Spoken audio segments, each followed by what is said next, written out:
Китае Людмила Болтаева не была, но ее работы выставлялись в Москве и Париже. Костюмы верховых и низовых чувашей, головные уборы, украшения и картины из тканей. Своей задачей мастер считает сохранить исторические традиции и привнести в них современные элементы. Выставка работ Людмилы Болтаевой открылась в музее чувашской вышивки.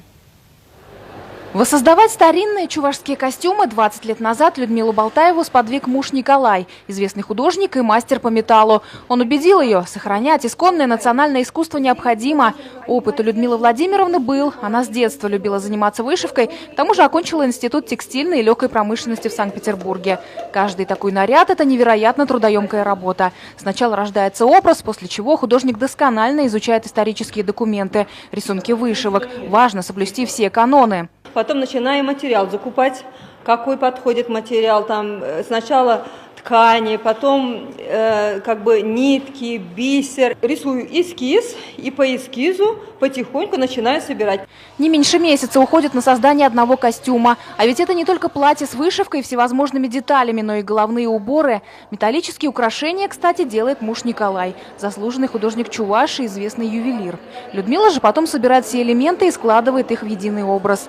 Важно не ошибиться, какие детали отличали головные уборы верховых чувашей, чем украшали платья низовые чуваши. Не чужды мастеру и новые веяния. Так она адаптировала старинный свадебный костюм под современность. Сделала это специально для свадьбы младшего сына Атилы в прошлом году. Людмила сшила наряды для жениха и невесты. Вся композиция древняя сохранена. И мы туда и орнаменты, аппликациями, и туда и вышивку включили. Потом еще, например, на спине шубара сына, там, например, древо жизни, на древе жизни золотая орлица, которая, как мать-хранительница, оберегает, защищает.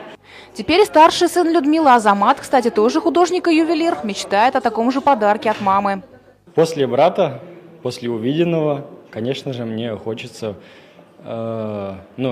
хотелось бы, если будет свадьба, то, конечно же, хотел бы в таком стиле сделать. Людмила Болтаева представила на выставке еще и свои картины-аппликации. Она начала их создавать, когда появились дети. Сыновья не засыпали без сказок. Так она рассказывала им разные волшебные истории. При этом в голове рождались образы, которые впоследствии она и перенесла на картины. Людмила очень хочет, чтобы современное поколение точно так же стремилось беречь чувашские традиции. Только тогда они сохранятся на века. Наталья Егорова, Владимир Синдеев, Вести Чувашия.